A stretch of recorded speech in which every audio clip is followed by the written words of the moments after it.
friends, welcome back to my channel, and today let's see what I'm gonna do. Before we get started, let me get my disclaimers out of the way. First, I do not live in the city here in Belize, and so you will hear the wildlife, mainly birds. Where I live, there's a lot of birds flying around, so you will hear them chirping, calling, crying, all that. So you will hear them in the background. Also, I do also live near a major highway in the country of Belize, and you will hear the motor vehicles as they pass. There's nothing I can do about that. Also, I have dogs, and if you're hearing them right now, that's because they were asleep, but then someone disturbed them, and so they're just making a whole bunch of noise. I'm sorry for this, but I will try as much as possible to take between the noise. Now, today's topic that we're talking about is sketchbook. Now, this is actually a very, very popular brand of sketchbook here in Belize. The only downside to this sketchbook is that it can only handle pencil, inks, pastel, charcoal, and crayons. And as you guys know, I mostly gear towards watercolors and alcohol-based markers. So this sketchbook is actually not equipped to handle the other two mediums that I love to use a lot. It is from the brand Basic, which is a basic brand here in Belize. And in order for me to practice using the mediums that I enjoy using, which is watercolors and alcohol-based markers, I have to put together my own sketchbook. In order for me to practice the style of art that I enjoy doing a lot, what I did is put together my own sketchbooks. And now how I did that is I went to my local stationery art store here in Belize, and they had this Pacon 90-pound weight watercolor paper.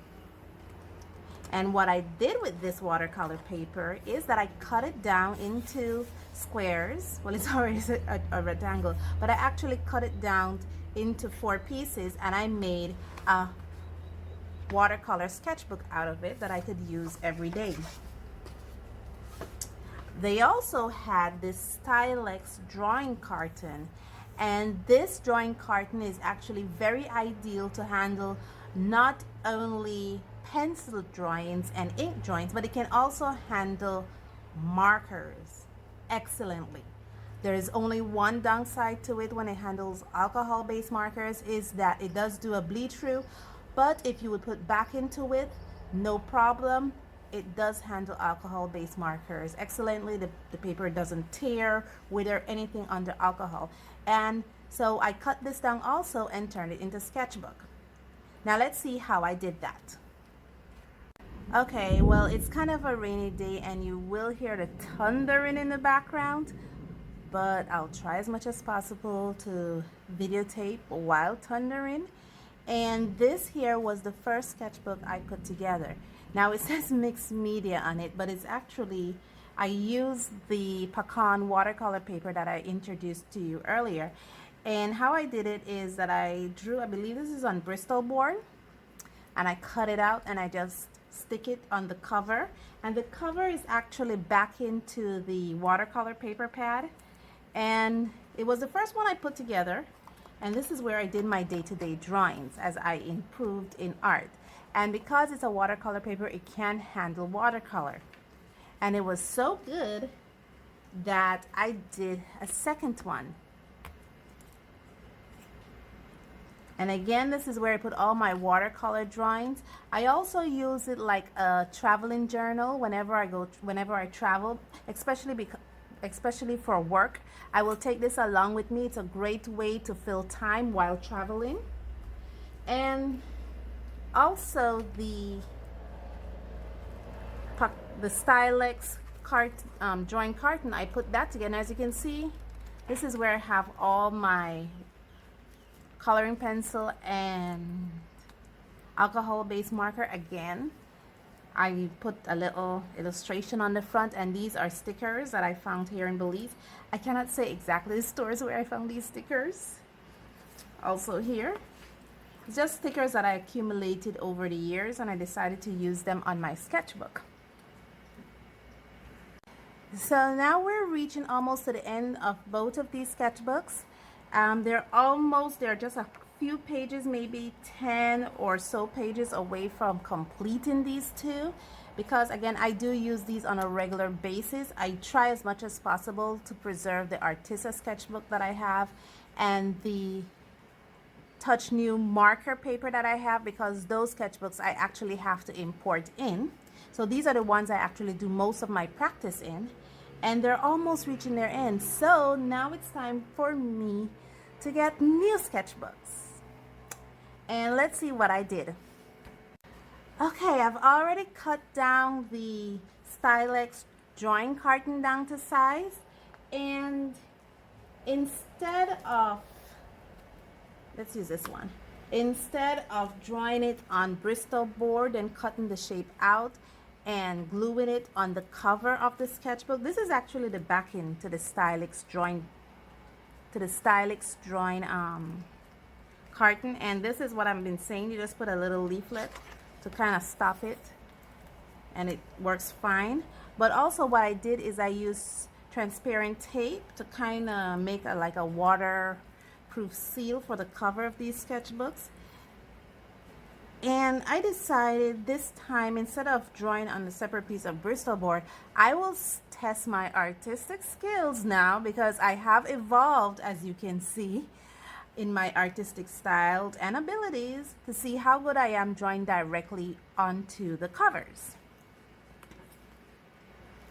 And this is the drawing carton. I did put drawing carton in it, and I also tested my calligraphy skills also.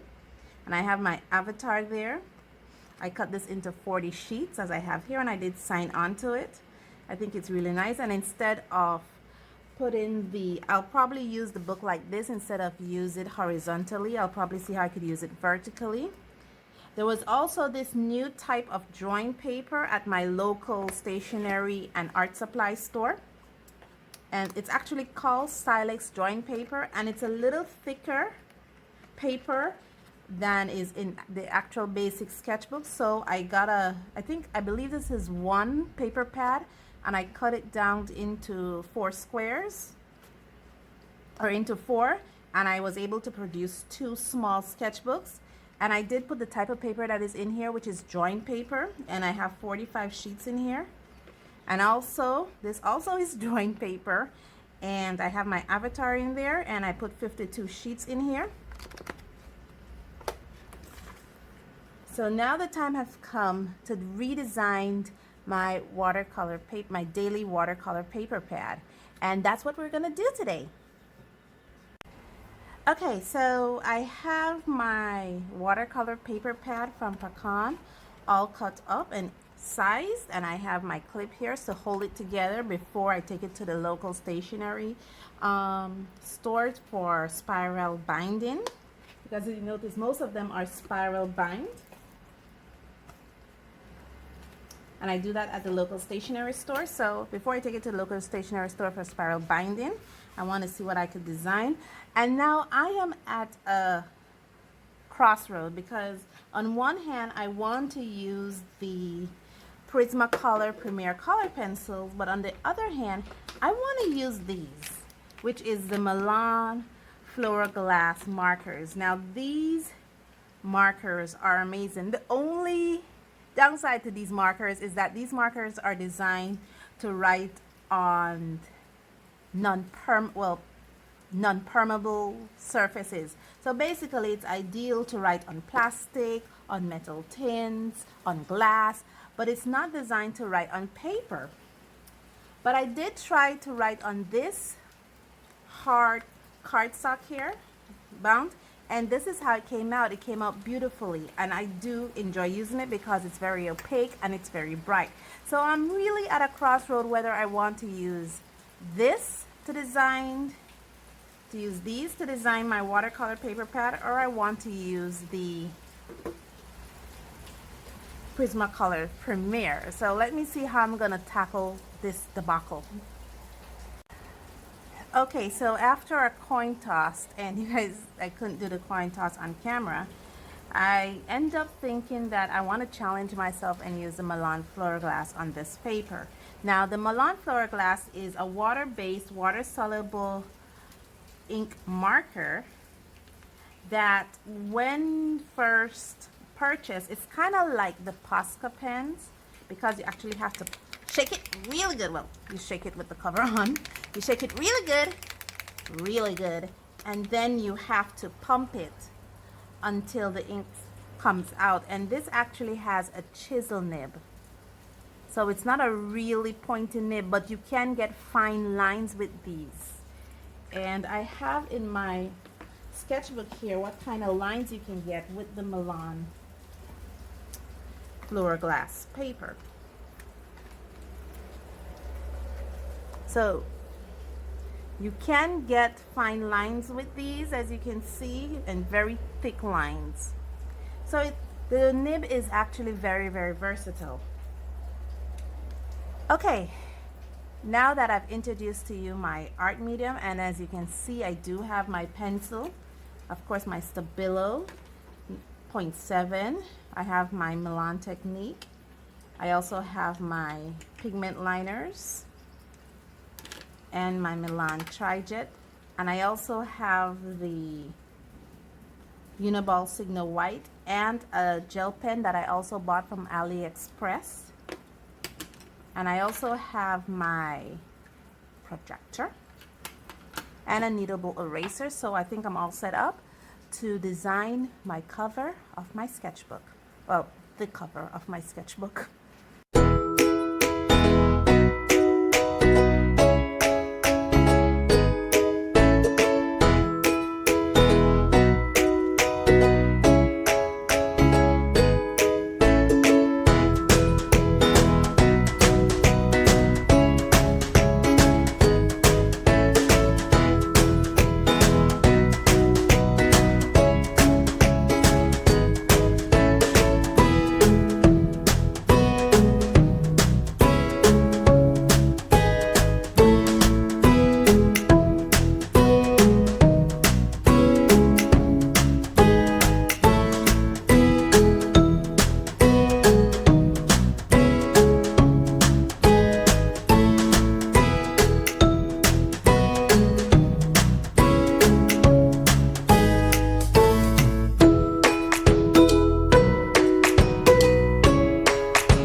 Okay guys, I have my markers all set up.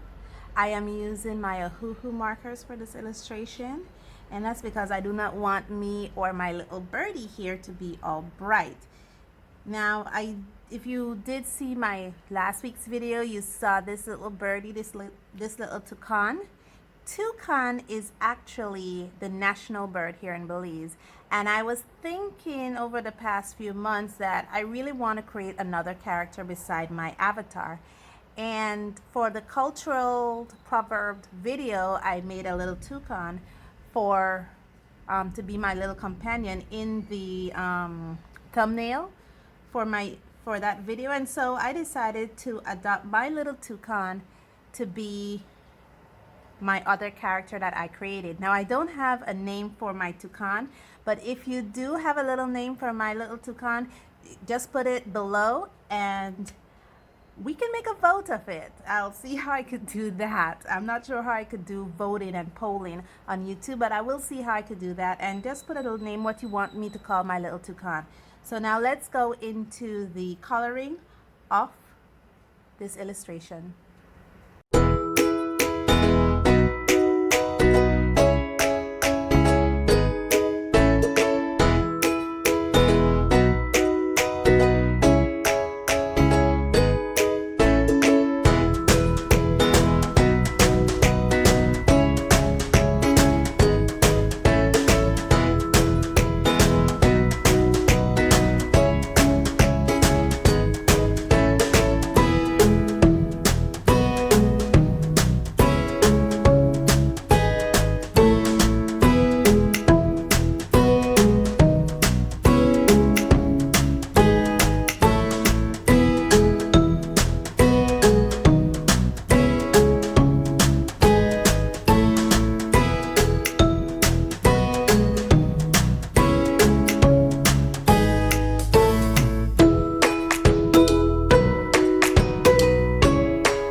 as you can see, I am finished with my illustration.